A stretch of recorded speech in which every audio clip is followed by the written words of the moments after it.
Hi, I'm Kerri from Ashcombe Farm and Greenhouse, and today we're making succulent sand art. The first step in creating your succulent sand art is the container. You want something that's watertight and clear that'll show all the different colors of the sand. The thrift store or the dollar store is a great place to find your glass containers, or even something at home if you have a pickle jar or a jelly jar. Next, you want to layer your sand in the bottom of the container. There's a lot of different options here. You can mix your colors together. You can layer them. The colored sand you can find at any craft store. And I would probably do about 1/3 of your container with the sand. The next step is to fill your container with your soil.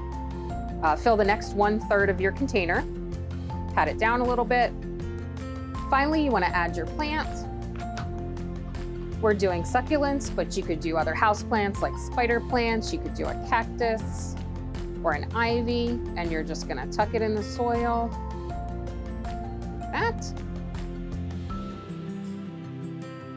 You can add some stones at the top for a little bit more color. And just like that, you have a little succulent sand art garden. It's a great craft to do with the kids or makes a great gift. Join me next week for more gardening tips from Ashcombe.